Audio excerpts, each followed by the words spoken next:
Good night, viewers. Here are tonight's top stories. A construction worker has been remanded in connection with the murder of a Tuschen taxi driver, while charges against a fruit vendor have been dropped following a compensation agreement. Residents of Hogg Street, Albouystown have been left without water for over a month, and an IT technician remains in custody despite reduced bail due to pending cybercrime and property damage cases. In other news, a family fears the worst as a 63-year-old woman remains missing after 6 months, and the mother of a murdered son has rejected a $6 million settlement, demanding justice. Lastly, a tragic domestic dispute in Mahaicony ends in horror as a man sets his house and himself on fire. Stay tuned for more updates on these developing stories.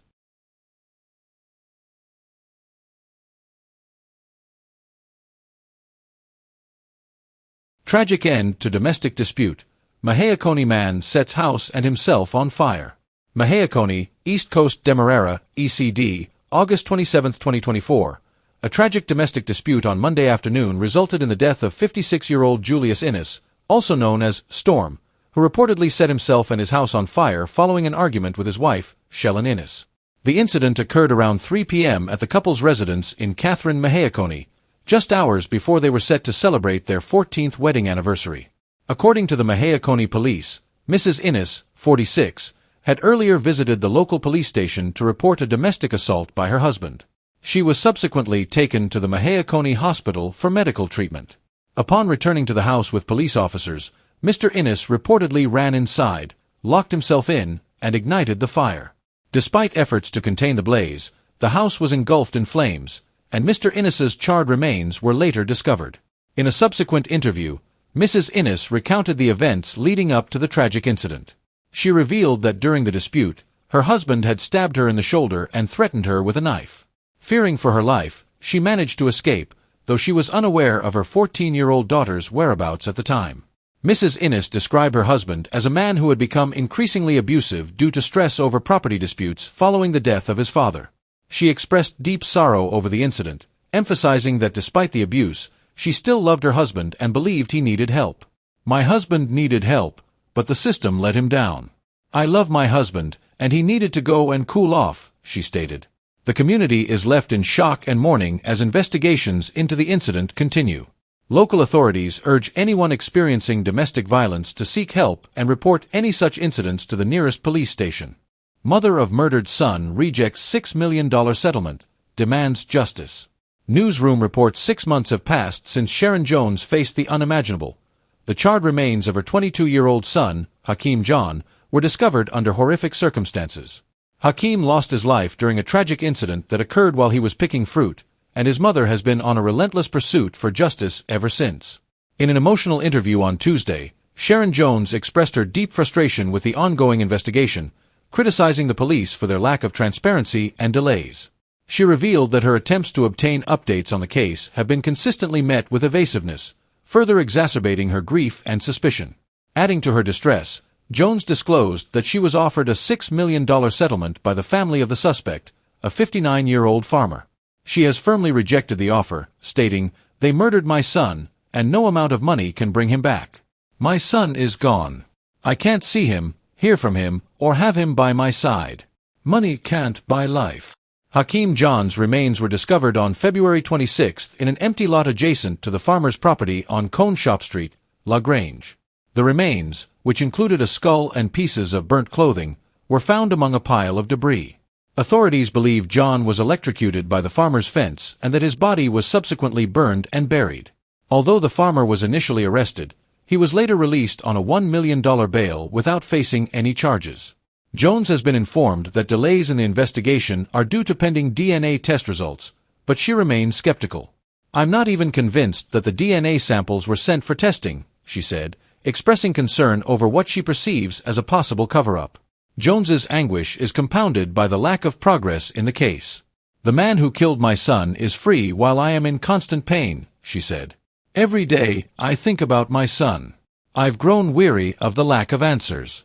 When I or my daughter contact the police, we receive the same response, 'It hasn't come yet,' or 'You have to wait until next month.'" The case was first reported by a 16-year-old friend of John, who told the police that they were caught by the farmer while picking fruit. During the chase, Hakeem attempted to scale the fence, was electrocuted, And then, according to the teenager, the farmer wrapped his body in a bedsheet and moved it deeper into the farm before disappearing. Sharon Jones remains steadfast in her quest for justice. I feel horrible, terrible, and devastated. If they refuse to give me justice, then at least return my son's remains to me. I believe God will fight my battle for me. I don't want man's justice. God will judge them harshly. With unwavering determination, Jones vowed to continue her fight. I want justice for my son. I want to see the man responsible held accountable for his actions, she said with resolve. Family fears the worst as 63-year-old woman remains missing after 6 months. The family of Gail Husbands, a 63-year-old woman who has been missing for over 6 months, fears the worst as their search efforts have yielded no results. Gail, who suffers from dementia and diabetes, was last seen in early February 2024 after she wandered away from her home at Durban and Louisa Row, Georgetown. Despite relentless efforts by her family, Gail remains unaccounted for. On the day of her disappearance, Gail's husband, Carl Husbands, recounted the series of events leading up to her vanishing. According to Carl, it was a Muslim holiday, and the family had just collected food from the masjid. After a friend was robbed, Carl dropped Gail off at home, asking her to watch a Lifetime movie while he attended to the situation. When he returned home briefly before heading out for work again, he noticed Gail appeared dazed but assumed she was absorbed in her movie. Later that afternoon, Carl tried to reach Gail by phone, but she didn't answer. Concerned, he asked his sister, who lives downstairs, to check on Gail. To their horror, Gail was not in the house. The family quickly mobilized, checking CCTV footage in hopes of finding a clue to her whereabouts, but their search was unsuccessful.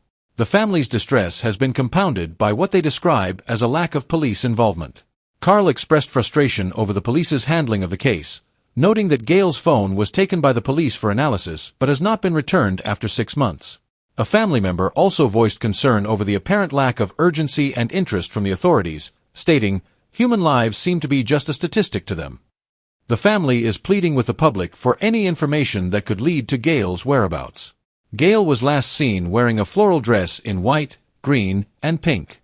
If anyone has seen her or has any information, they are urged to contact 6171596 or 6692832. Gail's family remains desperate for answers and fears that time is running out. IT technician faces reduced bail for cybercrime and property damage charges, remains in custody due to pending cases. Jeremy Smith, a 33-year-old IT technician, appeared before the Georgetown Magistrates Court on Monday, August 26, 2024, where he was granted reduced bail for multiple cybercrime charges and a damage to property charge. The case was presided over by Magistrate Orinthia Schmidt. Smith faces serious allegations, including the unlawful acquisition and distribution of intimate photographs and videos of his ex-girlfriend. According to the charges, between March 11 and May 6, 2023, at Meadowbrook Gardens, Smith allegedly obtained electronic data from his ex-girlfriend's WhatsApp messages without her consent. Further accusations state that between May 27 and July 16, 2024, at the same location, Smith published obscene and distressing content derived from these messages using a computer system. During Monday's virtual court session, Smith was represented by attorney Darren Wade, who successfully petitioned for a reduction in bail, citing additional legal matters pending in other courts. Initially, bail was set at $75,000 for each charge. However, Magistrate Schmidt agreed to reduce the amount to $60,000 per charge. Despite the bail reduction, Smith remains in remand at the Diamond Magistrates Court due to a separate incident on July 26, 2024, where he allegedly threatened his ex-girlfriend, vandalized her property, and breached an existing restraining order. Following this incident, Magistrate Sunil Scarce ordered Smith to remain in custody. Smith and his ex-girlfriend reportedly had an on-and-off relationship over the past year and a half. In December 2022, she filed a restraining order against him, which he has violated on multiple occasions. She has reported that Smith continues to contact her from different numbers via WhatsApp. The legal proceedings against Jeremy Smith are ongoing as he awaits further court appearances on the various charges. Residents of Hogg Street, Albouystown left without water for over a month. Georgetown, Guyana. A section of Hogg Street in the Pont Trench area of Albouystown has been without water for over a month, causing significant distress for the local community. Despite reassurances from Guyana Water Incorporated, GWI, that water distribution issues in central Georgetown were being addressed, residents in this area continue to suffer from a lack of water supply. Ms. Hubbard, a resident of the affected area, expressed her frustration, highlighting how the ongoing water shortage has disrupted her daily life. It's been extremely challenging. With hardly any rainfall, we're desperate for a quick resolution. It's frustrating to be without water while others around us have their supply restored, she stated. Another resident, Crystal Alicock, who returned from a trip to find the water situation unchanged, shared her difficulties. There was a guy down the street who used to help by running his hose and filling up the tanks for us. I've had to purchase bottles of water daily. Not a single drop of water is coming out of the pipes, even in the yard, she explained. The prolonged dry spell has exacerbated the situation, leaving residents without alternative water sources. It's been 2 weeks now that I've had to send my clothes to the laundromat because I can't wash them at home, Alicock added. The issue was brought to the attention of GWI, who acknowledged that a blockage in the system is preventing water from reaching the affected residents. While GWI has indicated that the water situation is expected to be resolved this week, residents remain disappointed with what they perceive as a slow response from the utility company. We haven't even heard from them about distributing water to us or offering any assistance while they work to fix the issue, Ms. Hubbard said. The residents of Hogg Street are urgently calling on GWI to expedite their efforts and provide immediate relief as the water shortage continues to impact their daily lives. Charges dropped against fruit vendor after compensation agreement. Charges against 39-year-old fruit vendor Rennie Innes, who was accused of shooting a man in the leg, were dismissed after the victim accepted $450,000 in compensation. The case was heard at the Georgetown Magistrates Courts on Monday. Innes, a resident of Durban Street, Lodge, Georgetown, faced charges of shooting 2 men, including Sheldon Smith, on April 17, 2024, at Seawall Road, Georgetown. The charge alleged that Innes fired a loaded gun at Smith with the intent to maim, disfigure, or cause grievous bodily harm. Innes pleaded not guilty to the charges.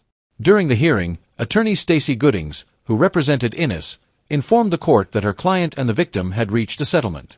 Smith, in his testimony, confirmed that he did not wish to pursue the case further. Following this, Innes's brother handed over $450,000 in cash to Smith in court, leading Magistrate Fabio Azor to dismiss the case.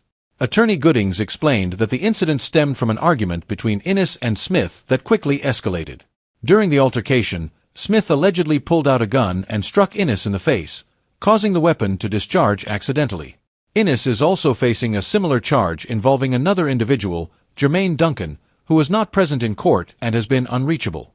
Innes has denied these allegations as well and was granted $75,000 bail. The court ordered him to report to the police every other Friday as a condition of his bail. Innes is scheduled to appear in court again in October 2024. Construction worker remanded in connection with the murder of Tuschen taxi driver. Ronald Sakkoon, a 30-year-old construction worker from Zeelugt, East Bank Essequibo, appeared before Magistrate Rondell Weaver at the Leonora Magistrates Court on charges related to the murder of Leon Parahu, a taxi driver from Tuschen. Sakkoon, who was not required to plead to the indictable charge, is accused of fatally stabbing Parahu on August 23, 2024, at Parika, East Bank Essequibo. Despite informing the court that his common-law wife is expecting a child in 3 months, Sakkoon was remanded to prison. He is scheduled to reappear in court on September 27, 2024. The Guyana police force reports that the incident leading to Parahu's death occurred between August 17 and 18, 2024. Parahu succumbed to his injuries on August 23, 2024, in the intensive care unit at the Georgetown Public Hospital. According to the police, Sakkoon had requested a ride to Nancy's Bar on Parika Access Road from a 22-year-old taxi driver on the day of the incident. Sakkoon, who was dressed in a dark hoodie and black pants and holding a Guinness, sat in the rear seat of the vehicle. Shortly after the journey began, he asked the driver to stop, claiming he had forgotten something. Upon returning to the vehicle, Sakkoon reportedly confessed to the driver that he had just stabbed someone and threatened the driver's life if he disclosed the incident. Fearful for his safety, the driver continued to drive for a short distance before stopping and ordering Sakkoon out of the car. When Sakkoon refused, the driver armed himself with a piece of wood, prompting Sakkoon to flee the scene. He was later apprehended by the police. The police noted that Sakkoon and Parahu were known to each other, having been involved in an altercation in 2023 where Parahu allegedly stabbed Sakkoon.